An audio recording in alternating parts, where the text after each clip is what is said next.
Hi learners, എല്ലാവർക്കും നമസ്കാരം.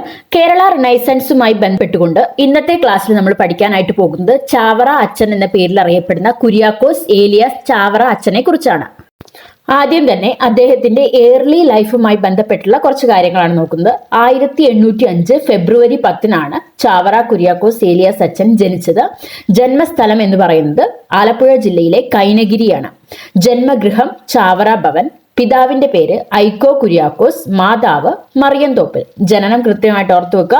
1805 ഫെബ്രുവരി 10 ആലപ്പുഴ ജില്ലയിലെ കൈനഗിരിയിൽ ജനിച്ച സാമൂഹിക പരിഷ്കർത്താവ് ആരാണെന്ന് ചോദിച്ചാൽ അതിന് ഉത്തരം എന്താണ്? കുര്യാക്കോസ് ഏലിയാസ് ചാവറ എന്നാണ്. അടുത്തതായിട്ട് അദ്ദേഹവുമായി ബന്ധപ്പെട്ടുള്ള ചില വിശേഷണങ്ങളാണ് പഠിക്കാനായിട്ട് പോകുന്നത്. കാലത്തിന് മുന്നേ നടന്ന നവോത്ഥാന നായകൻ, ദൈവദാസൻ, ആദ്യത്തെ കേരളീയ വികാരി ജനറൽ, കേരളത്തിലെ സാക്ഷരതയുടെ പിതാവ്, അനുഗ്രഹീത പുരോഹിത ശ്രേഷ്ഠൻ, പിടിയേരി സമ്പ്രദായവുമായി ബന്ധപ്പെട്ട നവോത്ഥാന നായകൻ എന്നിങ്ങനെ പേരിലൊക്കെ അറിയപ്പെടുന്നത് ആരാണ്? ചാവറ അച്ഛനാണ്. ഒന്നുകൂടി പറയാം. കാലത്തിനു മുന്നേ നടന്ന നവോത്ഥാന നായകൻ, ദൈവദാസൻ, കേരളത്തിലെ ആദ്യത്തെ വികാരി ജനറൽ, കേരളത്തിലെ സാക്ഷരതയുടെ പിതാവ്, അനുഗ്രഹീത പുരോഹിത ശ്രേഷ്ഠൻ, പിടിയേരി സമ്പ്രദായവുമായി ബന്ധപ്പെട്ട നവോത്ഥാന നായകൻ എന്നീ പേരുകളിൽ അറിയപ്പെടുന്നത് കുര്യാക്കോസ് ഏലിയാസ് ചാവറ അച്ഛനാണ്. ചാവറ അച്ഛൻ ജ്ഞാനസ്നാനം ചെയ്യപ്പെട്ട പള്ളിയാണ് ചേന്നങ്കര പാരിഷ് ചർച്ച് എന്ന് പറയുന്നത്. പുരോഹിത വൃത്തിയിൽ പ്രവേശിച്ച സ്ഥലമാണ് അർത്തുങ്കൽ പള്ളി. പുരോഹിത വൃത്തിയിൽ പ്രവേശിച്ച വർഷം 1829. അപ്പൊ 1829 അർത്തുങ്കൽ പള്ളിയിൽ വെച്ചാണ് ചാവറ അച്ഛൻ പുരോഹിത വൃത്തിയിൽ അല്ലെങ്കിൽ പള്ളിയിൽ അച്ഛനായിട്ട് അവരോധിക്കപ്പെടുന്നത്. അദ്ദേഹം ജ്ഞാനസ്നാനം ചെയ്യപ്പെട്ട പള്ളിയാണ് ചേന്നങ്കര പാരിഷ് ചർച്ച്.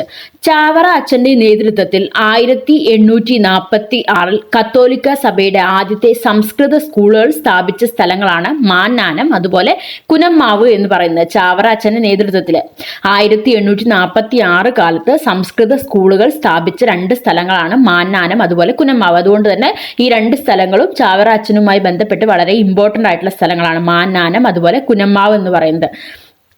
കേരളത്തിൽ അനാഥാലയങ്ങളും വിദ്യാലയങ്ങളും സ്ഥാപിക്കുന്നതിന് നേതൃത്വം നൽകിയ നവോത്ഥാന നായകനാണ് ചാവറ അച്ഛൻ. ചാവറ അച്ഛൻ സ്ഥാപിച്ച ആദ്യത്തെ സെമിനാരി സ്ഥിതി ചെയ്യുന്ന സ്ഥലമാണ് മാന്നാനം എന്ന് പറയുന്നത്. അതുപോലെ പള്ളിക്കൊരു പള്ളിക്കൂടം സമ്പ്രദായം കൊണ്ടുവന്നതും ഇദ്ദേഹം തന്നെയാണ്. പെൺകുട്ടികൾക്കായി ആദ്യത്തെ ബോർഡിംഗ് സ്കൂൾ ആരംഭിച്ചതും ചാവറ അച്ഛനാണ്. അടുത്തതായിട്ട് എന്താണ് CMI എന്ന് നോക്കാം. ചാവറ അച്ഛനുമായി ബന്ധപ്പെട്ട് ഏറ്റവും പ്രധാനപ്പെട്ട ഒരു സംഘടനയാണ് അല്ലെങ്കിൽ സഭയാണ് CMI എന്ന് പറയുന്നത്. അതിന്റെ full form Carmelite of Mary immaculate എന്നാണ്. സ്ഥാപകൻ കുര്യാക്കോസ് ഏലിയാസ് ചാവറ. CMI സ്ഥാപിതമായ വർഷം 1831 കോട്ടയം ജില്ലയിലെ മാന്നാനം എന്ന് പറയുന്ന സ്ഥലത്താണ് CMIയുടെ ആസ്ഥാനം. എവിടെയാണ്? കോട്ടയം ജില്ലയിലെ മാന്നാനം എന്ന് പറയുന്ന സ്ഥലത്താണ് ചാവറ അച്ഛൻ കാർമലൈറ്റ്സ് ഓഫ് മേരി ഇമ്മാക്കുലേറ്റ് അഥവാ CMI സഭ സ്ഥാപിച്ചത്. ഇന്ത്യയിലെ ആദ്യത്തെ ക്രിസ്തീയ സന്യാസി സഭയായി കണക്കാക്കുന്നത് CMI ആണ്. ഇന്ത്യയിലെ ആദ്യ ക്രിസ്തീയ സന്യാസി സഭയാണ് CMI എന്ന് പറയുന്നത്. CMIയുടെ ആദ്യത്തെ സുപ്പീരിയർ ജനറലും കുര്യാക്കോസ് ഏലിയാസ് ചാവറ അച്ഛൻ തന്നെയാണ്. അതുപോലെ മറ്റൊരു സംഘടനയാണ് ആത്മലോദ്ഭവ ദാസസഭ എന്ന് പറയുന്നത്. ആത്മലോദ്ഭവ ദാസസഭ അത് സ്ഥാപിച്ചതും ചാവറ അച്ഛനാണ്. നസ്രാണി ദീപിക ആദ്യമായി അച്ചടിച്ച പ്രസ്സാണ് സെന്റ് ജോസഫ് പ്രസ് എന്ന് പറയുന്നത്. അതൊരു പത്രമാണ് അല്ലെ. നസ്രാണി ദീപിക എന്ന് പറയുന്ന പത്രം അച്ചടിച്ച പ്രസ് എന്ന് പറയുന്നത് ഈ സെന്റ് ജോസഫ് പ്രസ്സിലാണ്. നസ്രാണി ദീപിക അച്ചടിച്ചത് സെന്റ് ജോസഫ് പ്രസ്സിലാണെന്ന് പറഞ്ഞു. അപ്പൊ എന്താണ് സെന്റ് ജോസഫ് പ്രസ്? അത് ആരാണ് സ്ഥാപിച്ചത് എന്ന് അറിയണം അല്ലെ.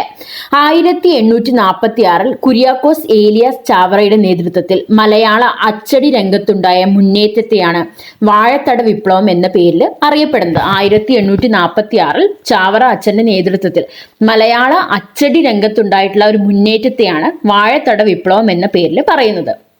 അങ്ങനെ അദ്ദേഹത്തിന്റെ ആ ഒരു അച്ചടി രംഗത്ത് വിപ്ലവം ഉണ്ടാക്കിയ സമയത്ത് സ്ഥാപിച്ച ഒരു പ്രസ്സാണ് സെന്റ് ജോസഫ് പ്രസ് എന്ന് പറയുന്നത്. ചാവറ അച്ഛൻ മാന്നാനം, കോട്ടയം ജില്ലയിലെ മാന്നാനം എന്ന് പറയുന്ന സ്ഥലത്ത് സ്ഥാപിച്ച പ്രസ്സാണ് സെന്റ് ജോസഫ് പ്രസ് എന്ന് പറയുന്നത്. ഇത് കേരളത്തിലെ 3ാമത്തെ പ്രസ്സാണ്.